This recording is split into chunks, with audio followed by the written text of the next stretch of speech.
کامران صاحب، یہ دو ڈپارٹمنٹس کے درمیان بہت بڑی مس انڈرسٹینڈنگ بن گئی ہے، یعنی کہ دونوں ادارے اپنے آپ کو ٹھیک کہہ رہے ہیں اپنے موقف کو۔ الیکشن کمیشن یہ کہتا ہے نادرا ابھی جو شرطیں لگا رہا ہے کہ ان کا بزنس ماڈل ایسا ہے کہ وہ سرکاری اداروں سے تو پر کلک جو ہے وہ چارج کرتے ہیں، تو اس لیے فری آف کاسٹ ڈیٹا اس لیے نہیں دے سکتے کیونکہ ہمارے ریسورسز استعمال ہوئے ہیں۔ الیکشن کمیشن یہ کہہ رہا ہے یہ باتیں تمام آپ نے انتخابی اصلاحات کمیٹی کے سامنے کیوں نہیں کی؟ اس وقت تو آپ کہتے تھے کہ اس طرح کر لیں تو یہ مشینیں کامیاب ہو سکتی ہیں۔ جو ماڈیول ہیں آپ کے کہنے پر ہم نے وہ مشینیں 1,60,00,000 روپے کی لاگت سے لائی ہیں، اور اس وقت آپ نے یہ نئی شرطیں لگا دی ہیں۔ اور ہماری 24 مئی کو جو میٹنگ ہوئی تھی جس میں یہ طے پایا تھا کہ آپ 2 انگوٹھوں اور 2 انڈیکس فنگرز کے اور جو ووٹرز جو ہیں 1,92,000 PS 114 کے ووٹرز ہیں ان کی تصاویر دیں گے، تو اب آپ کہہ رہے ہیں کہ کانٹریکٹ نہیں ہے، اب آپ کہہ رہے ہیں کہ اس پر ریسورسز خرچ ہوئے ہیں۔ تو اس وقت الیکشن کمیشن یہ کہہ رہا ہے کہ اب 9 جولائی کے چونکہ الیکشن ہے تو اس کے لیے 1 مہینہ چاہیے تھا۔ حکومت میں کوئی بڑا نہیں ہے جو کہ اس چیز کو ریزالو کر سکے، یہ کیسے چل رہا ہے؟ فری فار آل ڈپارٹمنٹس کے درمیان بس لڑے جا رہے ہیں، اوپر سے کوئی دیکھنے والا نہیں ہے۔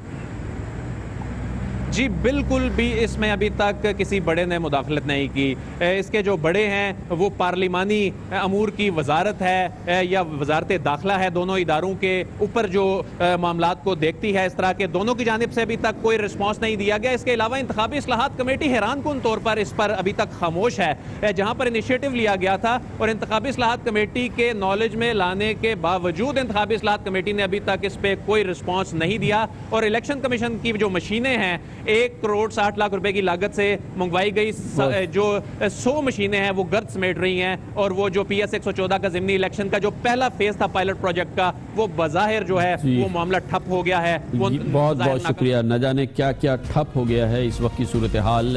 فی الحال تو الیکشن کمیشن اور نادرا کے درمیان تمام تعلقات ٹھپ ہو گئے ہیں، اور اس کی سزا پاکستان کے عوام کو ملے گی اور پاکستان کی جمہوریت کو ملے گی، کیونکہ یہ معاملات کا تعلق الیکشن سے ہے۔ کمنٹ سے بریک، اس کے بعد ایک بریکنگ نیوز آئی ہے، وہ افغانستان سے آئی ہے اور امریکی سینیٹرز کے ذریعے آئی ہے، اور وہ یہ کہ پاک افغان فوجوں کے دستے مشترکہ آپریشن کریں گے، انسداد دہشت گردی کے آپریشن کریں گے۔ امریکہ اس کی نگرانی کرے گی، مگر بات آئی ہے افغانستان سے، پاکستان سے بھی اس سلسلے میں کوئی بات نہیں ہوئی ہے۔ اس کا ذکر کرتے ہیں، انوکھی سی خبر ہے چھوٹے سے وقفے کے بعد۔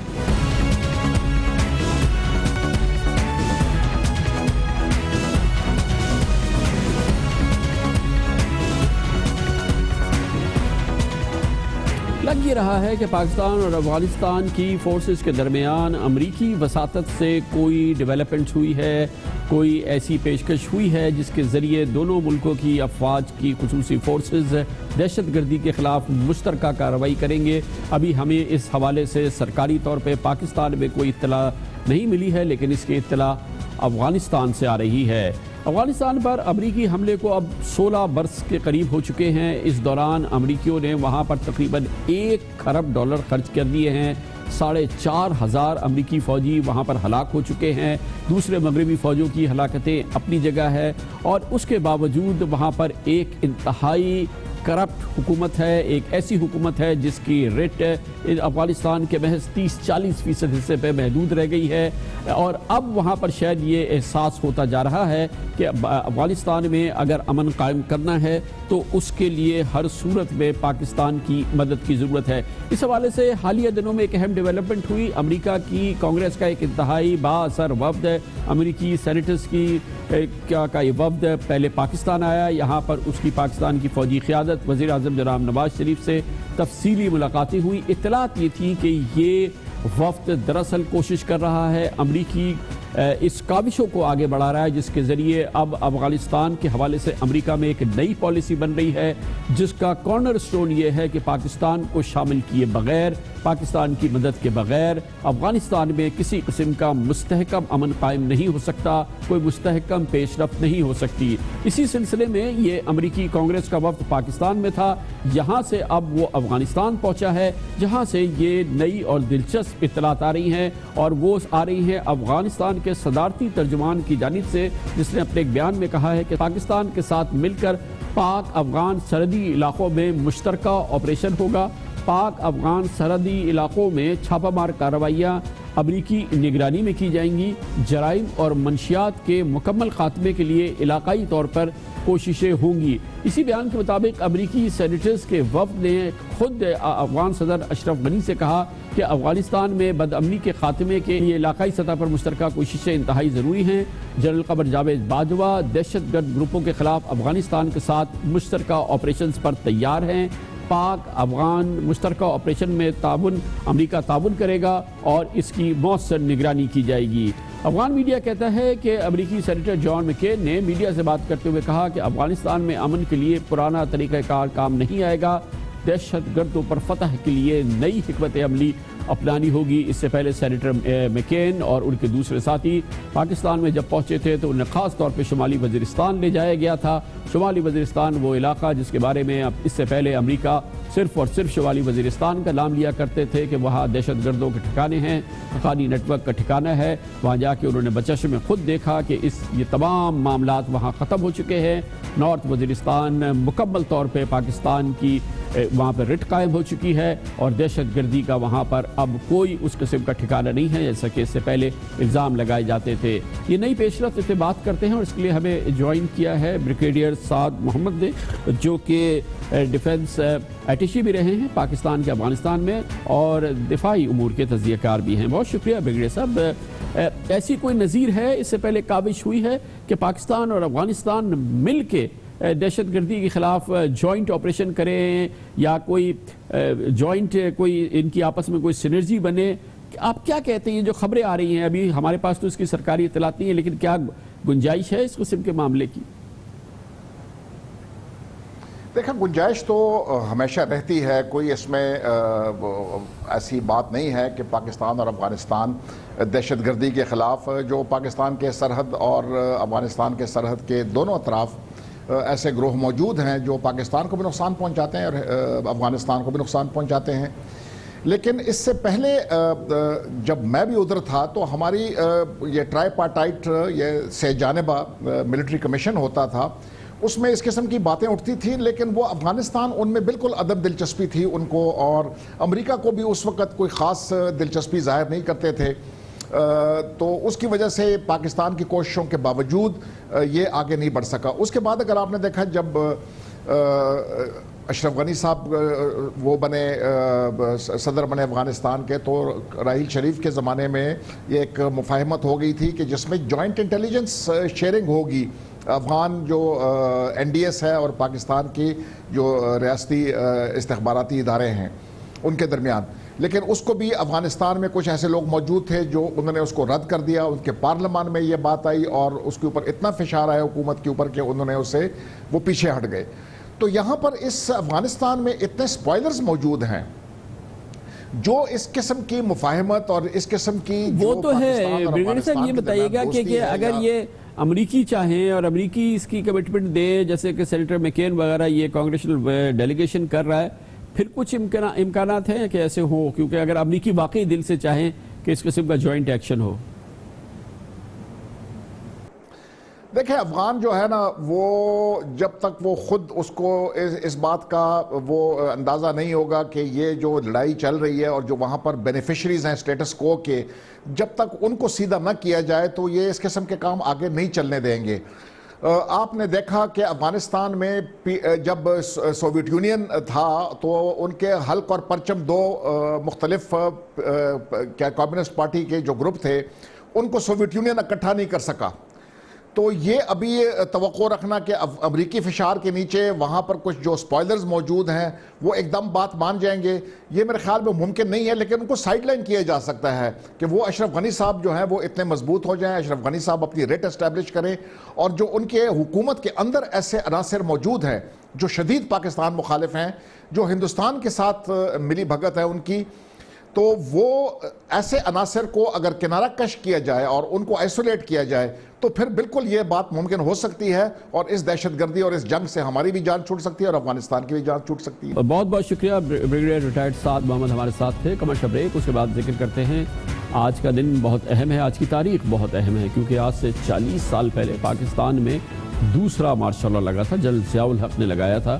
بڑے اثرات تھے۔ منتخب وزیر اعظم اس وقت کے ذوالفقار علی بھٹو اس دوران پھانسی چڑھ گئے تھے، اور بڑی دلچسپ بات یہ ہے کہ اس مارشل لا کو اور اس جنرل پرویز مشرف کی فوجی آمریت کو سپریم کورٹ آف پاکستان نے آنکھوں پہ بٹھایا تھا.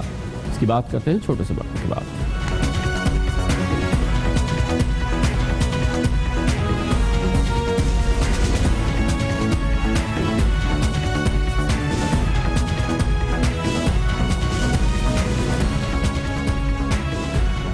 آج ہی کی تاریخ تھی مگر 40 سال قبل جب پاکستان میں دوسری بار مارشل لاء کا نفاذ ہوا تھا. دوسرا مارشل لاء اس وقت کے فوجی سربراہ chief of army staff general Zia الحق نے لگایا تھا اور قوم کو اس کی اطلاع انہوں نے ان الفاظ میں دی تھی.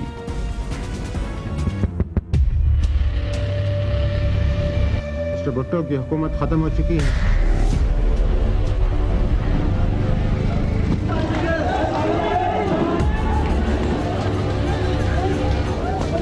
سارے ملک میں مارشل لاء نافذ کر دیا گیا ہے.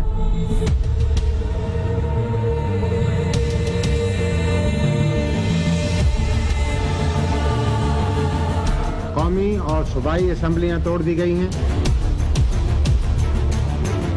صوبائی گورنر اور وزیر ہٹا دیے گئے. اور پھر یہ دور چلا تقریباً 11 سال یہ پاکستان کا دوسرا مارشل لاء. اس دوران پاکستان کے منتخب وزیر اعظم ذوالفقار علی بھٹو کو قتل کے متنازع الزامات میں سپریم کورٹ آف پاکستان نے ایک انتہائی متنازع فیصلے کے نتیجے میں جسے بعد میں عدالتی قتل قرار دیا ذوالفقار علی بھٹو کو پھانسی کی سزا سنائی اور جنرل ضیاء الحق نے انہیں پھانسی پہ چڑھا دیا. یہ ایک پوری دنیا کی تاریخ میں خاص طور پہ جمہوری تاریخ کا ایک سیاہ ترین باب تھا جو کہ ہوا. 11 سال کے مارشل لاء کے دوران پاکستان میں میڈیا فریڈم کا نام نہیں تھا. سینسرشپ ہوتی تھی, اخبارات کو بھرپور سینسرشپ کا سامنا ہوتا تھا.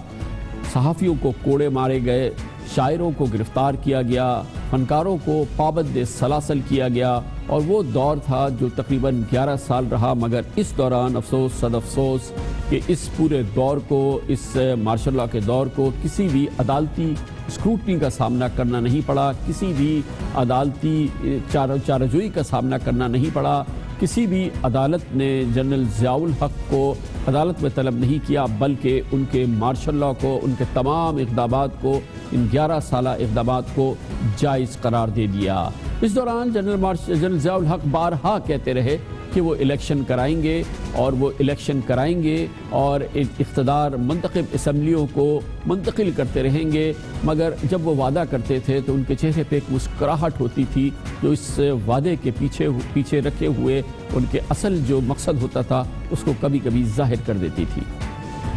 Martial law will be lifted after the newly elected government has come into power. This is the modality through which we go through, and we are pretty expert on this because this is the third time we are going through this martial law affair. دلچسپ بات یہ ہے کہ یہ سلسلہ چل رہا تھا مگر ذوالفقار علی بھٹو اور پاکستان پیپلز پارٹی کی حکومت جس کے وہ سربراہ تھے, اس مارشل لاء سے کہیں پہلے انہوں نے نہ صرف اپنے ساتھیوں کو, پاکستان کے عوام کو, بلکہ پاکستان کی پارلیمنٹ کو بتا دیا تھا کہ ان کو نشانہ بنایا جا رہا ہے, ان کو ٹارگٹ کیا جائے گا کیونکہ پاکستان ایک مستحکم راستے پہ آگے بڑھ رہا ہے. پاکستان ترقی کے راستے پہ اور مضبوط جمہوریت کے راستے پہ آگے بڑھ رہا ہے. پاکستان کے دشمنوں کو یہ قابل قبول نہیں ہے اور پاکستان کے اندر قوتوں کو وہ استعمال کرتے ہوئے ضرور ان کو نشانہ بنائیں گے. یہ بات انہوں نے مارشل لاء لگنے سے پہلے قومی اسمبلی میں ایک زوردار تقریر میں پہلے ہی کہہ دی تھی. The question is that why pick on Zulfikar Ali Bhutto? They know that I've given a place to Pakistan, I've given a position. They know that I'm the pillar of stability and the symbol of stability and strength of Pakistan. That's why they want to remove the pillar of stability and the symbol of strength of Pakistan. That's the point. That's the reason. It's not just an individual. It's not Zulfikar Ali Bhutto as Zulfikar Ali Bhutto, but Zulfikar Ali Bhutto for what he has stood for, his struggle, what he stands for, and what he has done for Pakistan. اس martial law کے نتیجے میں ذوالفقار علی بھٹو کو پھانسی دینے کے نتیجے میں ان کی بیٹی اور ان کی بیوی نصرت بھٹو محترمہ بے نظیر بھٹو شہید کو طویل عرصے تک پابند سلاسل کیا گیا اور سندھ کی ان جیلوں میں رکھا گیا شدید گرمیوں میں جہاں پہ ٹیمپریچر 50 ڈگری ہوا کرتا تھا. بہت ہی جبر اور ظلم کی وہ کہانی تھی جو کہ جس کو سہا اس وقت محترمہ بے نظیر بھٹو شہید نے اور ان کی والدہ محترمہ نصرت بھٹو مرحومہ نے. اور اس کے بعد یہ خاندان خاص طور پہ محترمہ بے نظیر بھٹو بیرون ملک چلی گئی جہاں پر ان کے دونوں بھائی پہلے سے موجود تھے. وہاں پر وہ مسلسل کہتے رہے کہ ان کے والد کو اور جمہوریت کو پاکستان میں استحکام دینے کی وجہ سے نشانہ بنایا گیا. خاص طور پہ مرتضی بھٹو پہلے صرف سیاسی جدوجہد کی بات کرتے تھے. They've tried to break our father, they've tortured him for 2 years. They couldn't do that. They tried to ruin his political name. They've shown they're capable of anything. The military has shown they're capable of doing anything. He saved Pakistan from the ashes after the 1971 Bangladesh war. He gave our country freedom and a political awareness, and he gave our country democracy and social and economic justice. قسمت نے پلٹا کھایا. 1988 میں general Zia الحق کا جہاز بہاولپور کے قریب گر گیا اور ان کے ساتھ پوری فوجی قیادت ختم ہو گئی اور پاکستان میں سیاسی پہیہ گھوما اور اسی محترمہ بے نظیر بھٹو کی پاکستان پیپلز پارٹی کی حکومت آ گئی. مگر محترمہ بے نظیر بھٹو ان لمحات کو کبھی نہیں بھول سکی جو کہ ان کے والد کے ساتھ ان کے آخری لمحات گزرے تھے, آخری منٹس گزرے تھے اور اس آخری ملاقات کو جو ان کی اپنے والد سے پھانسی دینے سے چند گھنٹے قبل ہوئی تھی. At the end of the meeting, I said that I'd like to hug my father goodbye. He'd been the president, the prime minister. He'd brought them back from the camps of India. They wouldn't even open the cell doors for me to kiss him goodbye.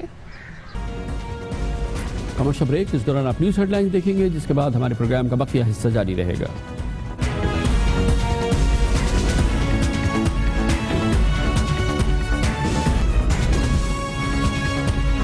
آپ دیکھ رہے ہیں خبروں, تبصروں اور تجزیات پر مبنی پاکستان کا سب سے معتبر نیوز شو دنیا, کامران خان کے ساتھ.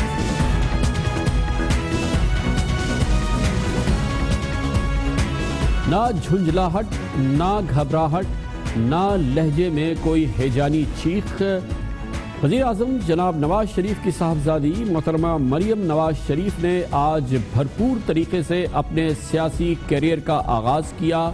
اپنا پیغام, اپنا ایجنڈا پاکستان کے عوام کے سامنے رکھا اور اس کے ساتھ ہی بلا کسی شک کے وہ پاکستان کی ایک ٹھوس سیاسی قوت بن کے ابھری ہے.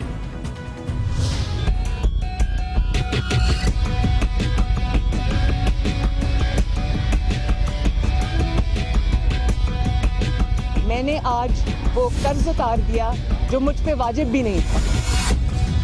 جھکانے کی اور رلانے کی طاقت صرف اور صرف اللہ تعالیٰ کے پاس ہے. 3 نسلوں کا حساب دیا اور بار بار دیا. پیناما لیکس کوئی آسمانی صحیفہ نہیں ہے, تمہیں بھی جواب دینا پڑے گا. 1 منٹ, 1 سیکنڈ. میں نے ابھی بات ختم نہیں کی. میں نے ابھی تک بات ختم نہیں کی. میں اپنی بات کر لوں پہلے پلیز. نواز شریف کی بیٹی کو اس کی کمزوری سمجھنے والے نواز شریف کی بیٹی کو انشاءاللہ اس کی طاقت پائیں گے. اگر نواز شریف کی بیٹی کو آپ اس لیے نشانہ بنائیں گے کہ وہ نواز شریف کی بیٹی ہے تو وہ اس کا جواب اس لیے دے گی, وہ واپس لڑے گی اس لیے کیونکہ وہ نواز شریف کی بیٹی ہے. شکریہ.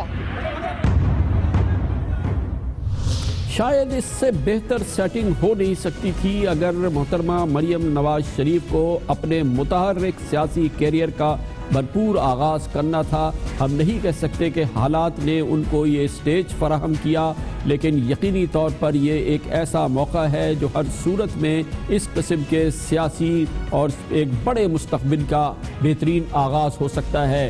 ان کی جماعت پر شدید پریشر ہے, ان کے خاندان کو شدید چیلنج کا سامنا ہے, ان کے والد پر دباؤ ہے, شدید چیلنج کا دباؤ کا ماحول ہے. اور اس ماحول کو چیلنج کرتی ہوئی آج مریم نواز شریف سامنے آئی ہیں. جس انداز سے انہوں نے خطاب کیا, جس کمپوزڈ انداز سے انہوں نے اپنا پیغام دیا, جس انداز سے وہ ایک جانب عمران خان کو دوسری جانب متحرک پس پردہ قوتوں کو چیلنج کرتی نظر آئی تھی، لگ یہ رہا تھا کہ ہر صورت میں تیاری ہے آئندہ انتخابات کی، اور یقینی طور پہ تیاری ہے کہ اگر وقت آتا ہے اور جناب نواز شریف کو کسی بھی وجہ سے اپنا عہدہ چھوڑنا پڑتا ہے یا وہ بھرپور طریقے سے متحرک قانونی سیاست نہیں کر سکتے، ہر صورت میں ایسا لگتا ہے کہ مریم نواز شریف اس کی تیاری کر چکی ہیں۔ پاکستان کی سب سے بڑی سیاسی جماعت کو الیکشن کے قریب لے جانے کی تیاری، پورے عزم کے ساتھ اس کو لیڈ کرنے کی تیاری، اور اگر ایسا نہیں ہوتا تو اپنے والد کے دائیں بازو کی حیثیت سے ان کی معاونت جو ہے انہوں نے جس انداز سے کرنی ہے، اور اپنے آپ کو ایک پاکستان کی انتہائی اہم اور کلیدی سیاسی شخصیت کی حیثیت سے جیسا کہ انہوں نے آج اپنے آپ کو منوانے کی کوشش کی ہے، ہر صورت میں وہ اس میں کامیاب نظر آئی ہیں۔ اور کیونکہ موقع ایسا تھا جے آئی ٹی سے وہ باہر نکلی، اور خاص طور پہ انہوں نے جے آئی ٹی کے حوالے سے اس کو چیلنج بھی کیا، اور انہوں نے کہا کہ ان پر یا ان کے بھائی پر یا ان کے والد پر یہ جے آئی ٹی جو کہ سپریم کورٹ آف پاکستان کے حکم کے تحت بنی ہے، ایک الزام بھی نہیں لگا سکی۔ میں نے کہا آپ مجھے کائنڈلی یہ بتائیے کہ ہم پہ الزام کیا ہے، اور ان کے پاس اس بات کا کوئی جواب نہیں تھا۔ یہ دنیا کی شاید پہلی جے آئی ٹی ہے، دنیا میں ہوتا ایسے کہ پہلے الزام لگتا ہے، جے آئی ٹی اس کے بعد بنتی ہے۔ یہ پہلی جے آئی ٹی ہے جو پہلے بن گئی ہے اور وہ الزام ڈھونڈ رہی ہے کہ الزام کیا لگائیں ان کے اوپر۔ 70 دن کی جے آئی ٹی ہے، آج مجھے احساس ہوا کہ ان کے پاس کچھ نہیں ہے، یہ جے آئی ٹی لگا کر الزام ڈھونڈ رہے ہیں کہ الزام لگانا کیا ہے۔ ایک بات جو کہ مسلسل اس جے آئی ٹی سے باہر نکل کے شریف خاندان کے ہر فرد نے کہی ہے، وہ بات آج مریم نواز شریف نے زیادہ قوت سے اور زیادہ بہتر انداز میں کی، اور وہ بات جو کہ ان کے والد نے بھی کی اور ان کے دونوں بھائیوں نے بھی کی کہ جتنے بھی گفتگو ہو رہی ہے جے آئی ٹی میں، جو بھی مسائل سامنے ہیں، ان میں کسی ایک میں بھی سیاسی حکومت کے حوالے سے، ان کی حکومتوں کے لحاظ سے، جناب نواز شریف کے 2 وزارت اعلیٰ کے ادوار کے حوالے سے اور 3 وزیر اعظم کے جو ادوار ہیں، وزیر اعظم کی حیثیت سے ادوار کے، کسی چیز کا ذکر نہیں ہے، کسی بھی سرکاری کرپشن کا، کسی سرکاری اسکینڈل کا، کسی سرکاری خرید و فروخت کے معاملے کا، کمیشن کا، کک بیک کا کوئی ذکر نہیں ہے۔ تمام معاملات ان کے ذاتی خاندانی کاروبار کے ہیں، اور وہ بھی ایسے معاملات جو کئی دہائی پرانے ہیں۔ آج اس بات کو زیادہ مضبوط انداز میں مریم نواز نے آرٹیکولیٹ کیا۔ وزیر اعظم نواز شریف کے لیے میں سمجھتی ہوں یہ فخر کی بات ہے کہ 2 دفعہ وہ چیف منسٹر رہے، تیسری دفعہ وہ وزیر اعظم ہیں۔ الزام لگانے کے لیے ان کے پاس ان تینوں ادوار کی ایک بات بھی نہیں ہے۔ انہوں نے جتنے بھی ماشاءاللہ بڑے بڑے پروجیکٹس ہیں پاکستان کے اندر، چاہے وہ موٹر وے ہو، چاہے وہ سی پیک ہو، چاہے وہ بجلی کے منصوبے ہوں یا وہ کچھ بھی ہو، ان سب پروجیکٹس میں سے ایک پائی کی کرپشن تو دور کی بات، وہ کبھی الزام بھی نہیں لگا سکے۔ ایک پیسے کی کرپشن، ایک پیسے کی کک بیک، ایک پیسے کی کوئی انوملی، ایک پیسے کی کوئی commission, kickback, money laundering اگر ہے تو سامنے لاؤ، لیکن وہ سامنے اس لیے نہیں آ سکی کہ اس کا کوئی وجود ہی نہیں ہے۔ آج کی مریم نواز شریف کی اس گفتگو کے بعد شاید ہی کوئی سیاسی مبصر ہو جسے اس بارے میں کوئی شک ہو کہ محترمہ مریم نواز شریف جناب میاں محمد نواز شریف کی سیاسی جانشین ہیں۔ وہ ان کی پارٹی کی بھی اس وقت سب سے اہم شخصیت ہے۔ وزیر اعظم نواز شریف کے بعد ان کو اس بات کی مکمل آگاہی ہے کہ انہیں اپنے والد کی انتہائی کلیدی معاونت کرنی ہے، اور اگر جو موجودہ حالات کے لحاظ سے ان کے والد پر کوئی زک آتی ہے، جناب نواز شریف کو کسی حکم کے ذریعے سیاست سے وقتی طور پہ یا جز وقتی یا کل وقتی طور پہ ہٹنا پڑتا ہے، تو فوری طور پہ مسلم لیگ نون کا جھنڈا آئے گا مریم نواز شریف کے پاس، اور مریم نواز شریف آج اس کی پوری تیاری میں نظر آئیں، اپنے عزم کے لحاظ سے بھی، اور خاص طور پہ وہ بارہا اس بات کی بات کر رہی تھی کہ وہ دراصل جناب نواز شریف کی جانشین ہی نہیں بلکہ ان کی انتہائی کلیدی فالوور بھی ہیں۔